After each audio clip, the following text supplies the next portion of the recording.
नमस्कार साथियों। आज हम एक विषय पर बातचीत करना चाहते हैं जो विषय हर इंसान से जुड़ा हुआ है।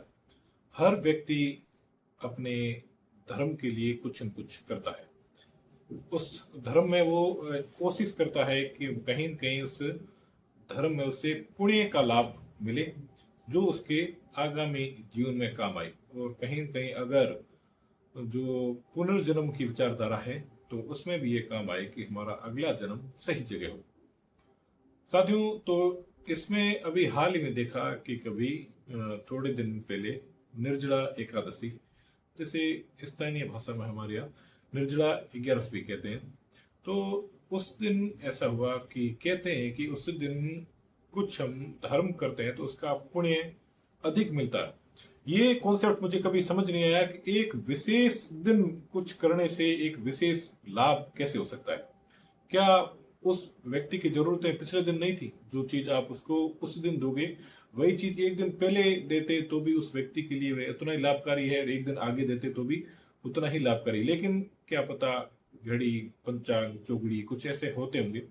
तो उस आधार पर भी देखें तो अभी हाल ही में निर्जला एकादशी पर मैंने देखा कि कई शहरों में लोग बड़ी बड़ी गाड़ियां, जो शहरों में रोड के किनारे उन्होंने लगा दिए, कुछ फ्रूटी दे रहे हैं, कोई आइसक्रीम दे रहे हैं, कोई जूस, कुछ भी दे रहे हैं।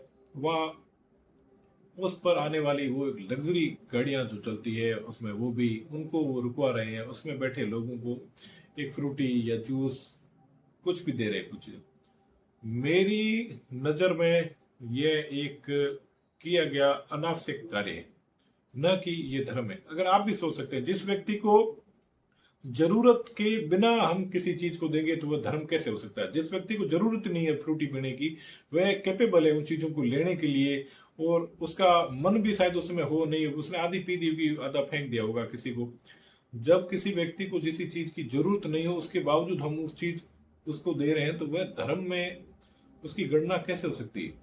ये अपने आप के मन को खुश करने का एक दिखावटी नजरिया है, जिसमें हमको ऐसा लगता है कि हमने ये धर्म किया है और ऐसा कुछ होगा।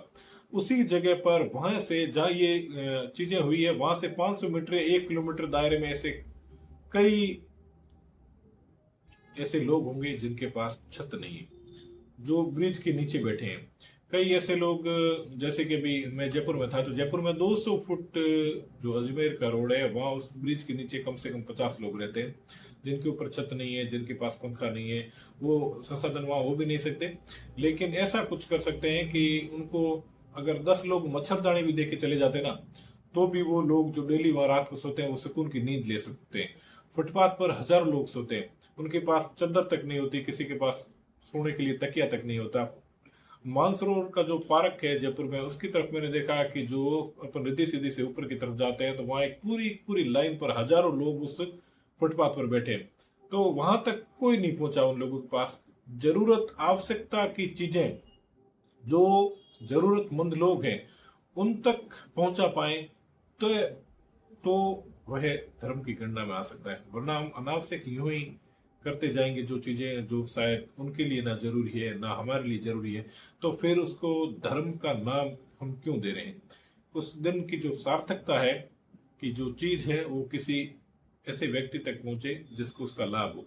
जो बार जो आप दे रहे हो वो चीजें, वो एक जैसे गर्मी में आप कुछ ठंडी चीजें पिला रहे हो तो वो आदमी वैसे ही गर्मी में नहीं मर रहा है। वो आदमी जो बाहर का तापमान है 40-45 डिग्री, वो अपनी गाड़ी में वैसे ही 20-22 डिग्री के अंदर बैठा है, उसको कौन सा आप गर्मी में सुकून दे रहे हो? ऐसे कई बिल्डिंग के काम चल रहे होंगे जहां पर मजदूर, हजारों मजदूर काम कर रहे होंगे, वहां तक क्यों नहीं पहुंच पाते हम?